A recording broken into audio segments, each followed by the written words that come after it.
윤석열 또 한 건 하셨던 아니지, 이거 한두 건이 아니지. 아무튼 또 사고를 치셨던데요.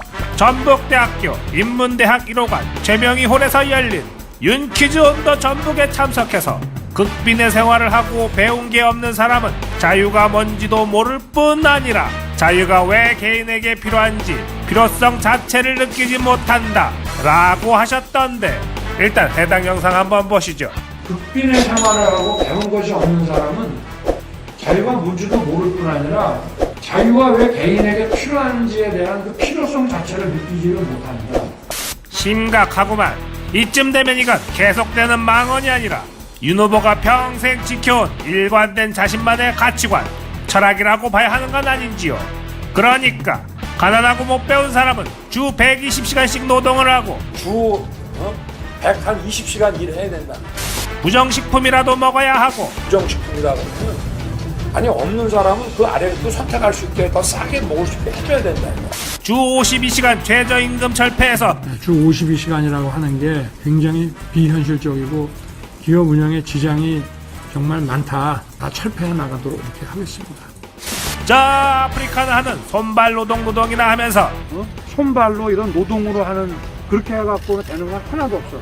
그거는 이제 인도도 안 해. 저 아프리카나 이제 하는 것이고, 자유도 모르고 권리도 없이 개돼지같이 부자들과 기득권이 던져주는 것이나 받아먹고 살아가라 이겁니까? 자유는 경제 상황이나 교육 정도에 상관없이 누구나 보장되는 권리이자 가장 오래된 기본권이다 라고 헌법에 명시되어 있는데, 촉하면 법치나 헌법 정신 운운하더니 법을 공부하고 대한민국 검찰총장을 지냈던 제1야당 대권 후보가 국민의 기본권도 모르고 천박한 인식을 드러내시다니, 술을 하도 많이 드셔서 알코올성 치매라도 온 겁니까? 그냥 상식을 짚밟는 겁니다. 그냥. 이뿐만이 아닙니다. 얼마나 청년들을 무시하면 행사장에 40분이나 지각을 하셨던데, 전날 밤에 또 술을 드셨나? 술을 매일 밤 마시나 봐. 청년들과 만남 때마다 1시간 지각은 기본이요. 늦어서 미안합니다. 3시간이나 지각을 하는 사상 초고유의 기록도 세우셨던데, 이것이 윤석열식 청년과의 소통입니까? 그냥 상식을 짚밟는 겁니다. 그냥. 뭐 이걸로 끝났으면 다행이겠지만 이 나라 청년들에게 또 하나의 빅엿을 날리셨던데, 디지털 플랫폼 정보를 만들겠다고 미래에 있는 휴대폰 앱으로 일자리 정보를 실시간으로 받아볼 수 있게 될 거예요. 아마 여기 1, 2학년 학생들이 있다면 졸업하기 전에 생길 것 같아요.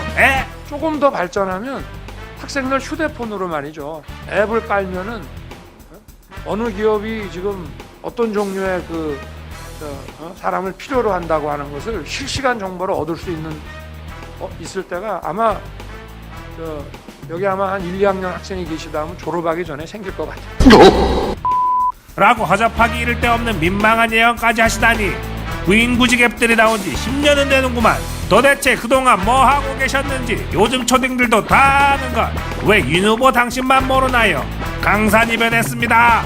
이렇게 현실인식 수준에 심각한 문제가 있음을 여과 없이 보여주시는데, 청년들과의 소통도 자유민주주의에 대한 이해도도 같은 시대 사는 일반 국민이 보기에는 백지미가 철철 넘치시는 윤 후보, 당신과 당신 가족들이 나라를 책임지겠다고 나서니 너무나도 위험해 보입니다.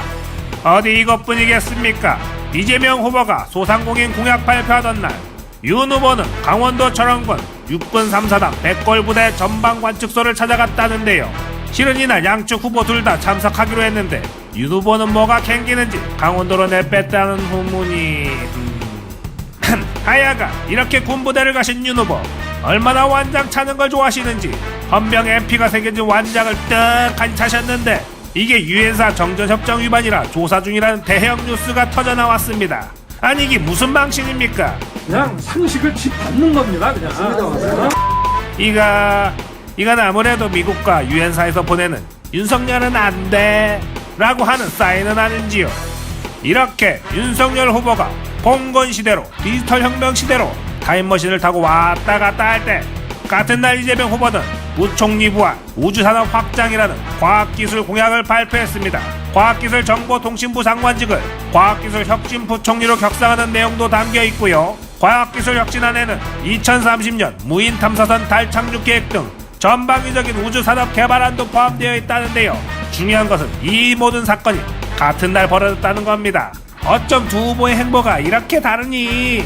한쪽은 과거에 갇혀있고 또 한쪽은 미래를 향해 가고 마치 시간여행을 하는 것만 같은 착각이 드는데 여러분들은 어느 시간여행자를 선택하시겠습니까?